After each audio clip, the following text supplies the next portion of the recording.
Hello and welcome to the Everyday Adventure Podcast.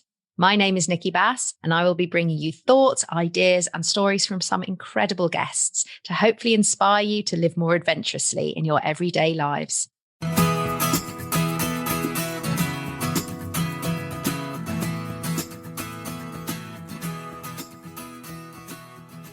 So welcome to the Everyday Adventure Podcast mini-series, and I am so thrilled to be bringing you these series of interviews which are here to support a wonderful event which is taking place on the 9th of March at 3 p.m. in Brighton, and it is the International Women's Day Sea Swim.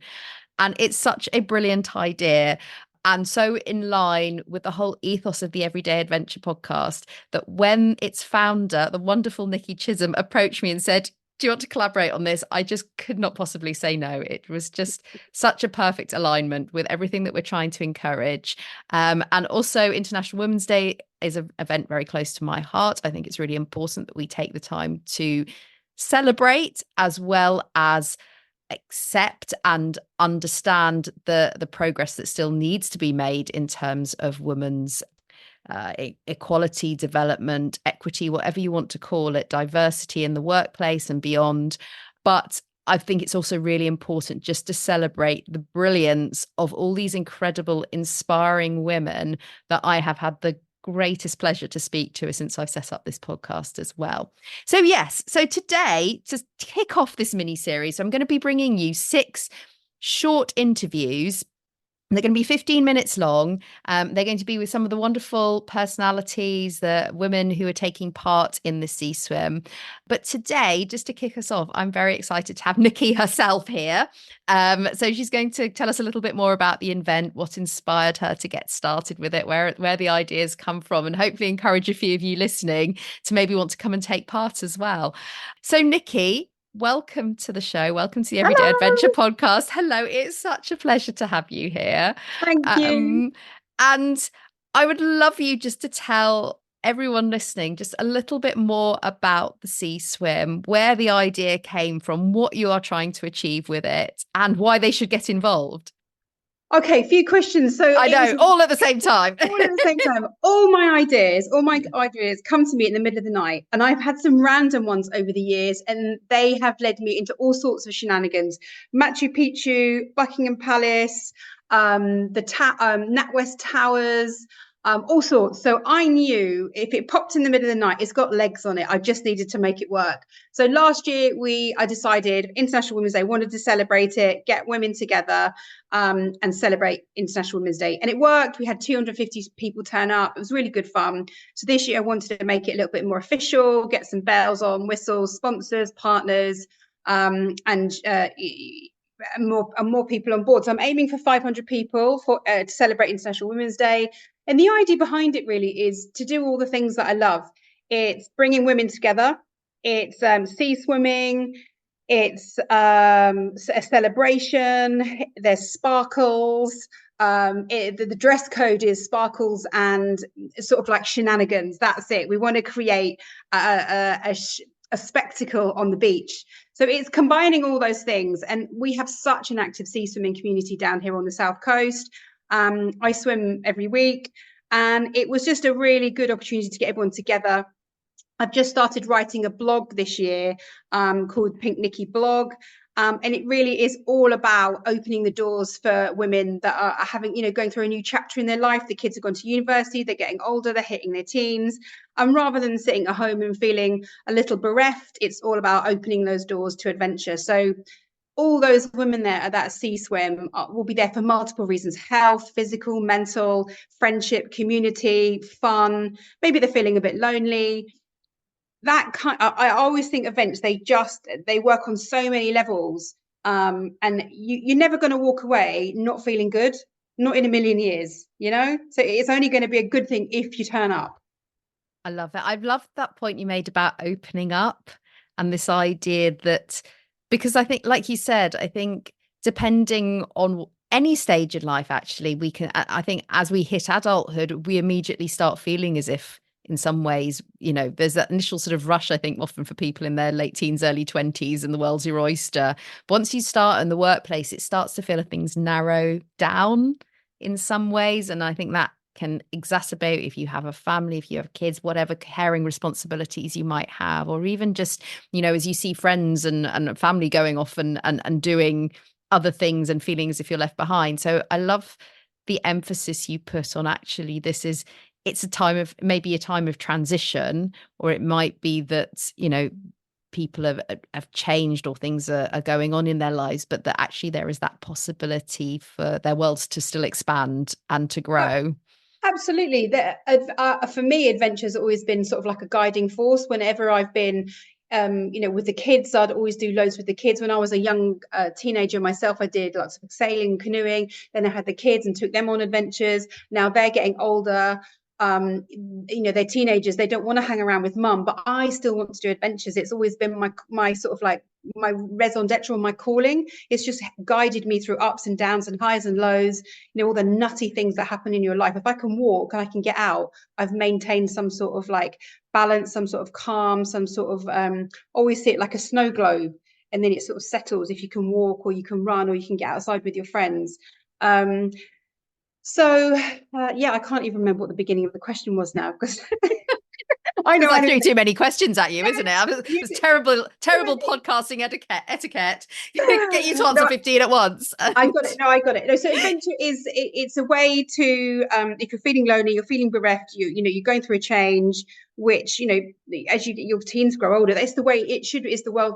It's the way the world should be. They need to grow up and move away. So fill it with adventure, big and small. I'm not asking you to go to Everest or Kilimanjaro or jump out of an airplane. I'm just saying, do a 5K, do a sea swim, do a sauna and a sea swim, do a walk, get your mates out, go to the park. It is there for you. And I think that's what my passion is. And that's what I'm all about. And that's where I'm trying to go with the blog in the future. So this is just a good way of, getting people together and drawing attention to the blog, really. Love it. And I can absolutely relate to your point about, adventure as that sort of constant friend that sort of sits there and nudges you and maybe forgotten over times, sometimes as well. And then you just sort of come back to go, oh yeah, there is a thing that helps me connect with who I am, as well as who am I to all of these other people and other things in my life. I know that one of the barriers that for people often, if they're wanting to get started on adventures, whether they are big or small, is often that sort of sense of, I think there's one, not knowing how to get started, but I think there's also this sense of coming to it on your own. And I suspect there might well be people listening to this that would be brilliant to get involved in, but I won't know anyone, or I might have the wrong kit, or I might not, I'm going to look stupid, or I've got to turn up in my swimming costume in March, which might be cold a lot. But there is a number of barriers that can prevent us from doing something, even though the sort of the seed of the idea sounds quite exciting. What advice would you give to someone listening to this and who thinks, actually, I'd love to come along, but I'm holding that fear? I'd hate somebody that wanted to come along and didn't. So last year we had a buddy system. So we had an allocated person. If you came on your own, you go and see the lady in the yellow coat with a pineapple on her head, so that you make a beeline on the beach, and we'll say, you're on your own, so you're looking for the buddy. So all the people that are either on their own are with a buddy, so they can help them sort of connect. So we'll do the same thing again this year. It is the women are so good when they get together. I say it on the things to do on the day. Bring cake to share, bring tea to share. Women are so good. You put them in the right environment, and I tell you what, they flourish. They chat. They pass on information. They network. They say, "Have you seen this? Have you seen that? This is a good place to swim. That's a good place to swim." They're naturally really they're embracing. And I think if you're in that environment, there's like a filter mechanism there anyway. You love sea swimming. You're a little, you're outdoorsy. You're fun. You're friendly. It's kind of like it's a self-fulfilling prophecy if you're there, because if you're there for the right reasons. So I wouldn't say don't come. I would definitely do come and just meet with one of our buddies. But also, if you're new to sea swimming, I would say going to sea swim in March is nutty. It is freezing cold, and I think it could put you off for life. rather than introducing you to something that could potentially change your life. So come along on the day, take photographs, write a blog, cheer everyone on, be part of a big group photo. Just be part of the shenanigans, and embrace that energy that naturally comes from all those women on the beach. Honestly, it's a spectacle. It's so noisy and so colourful.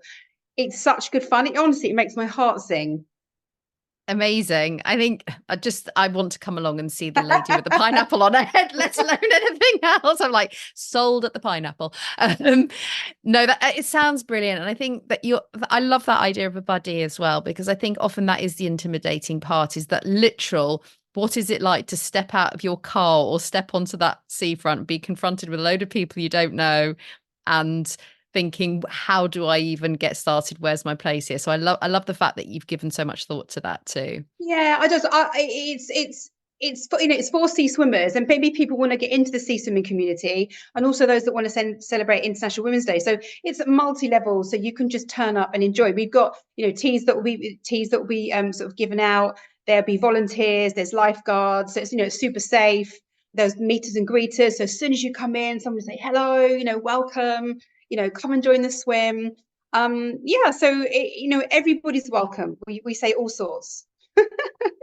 Amazing. I'm waiting for the person with all sorts on their heads too. All sorts. Anyway, right. On that note, if someone's listening to this and they'd like to find out more about you or about the event, where can they go? You can look up Pink Nicky, so www.pinknicky.com. All the information will be on there. The event goes live January the 29th. So from then on, we've got a 6-week social media campaign. So get involved, get online and introduce yourself. You must book onto it, because we want to make sure that we've got enough lifeguards for the day, and make sure everyone's super safe. So we need to manage the numbers on the beach. So do book. And we shall see you for International Women's Day on March the 9th at 3 p.m, just before low tide, with all your sparkles, environmentally friendly, obviously, all your sparkles, your tea, and get ready to embrace your neighbours, your friends, and all the women on the beach that day. Amazing. And it takes place at Brighton. That's correct, is it? So yes. We forgot to mention the location. I was about to, yes.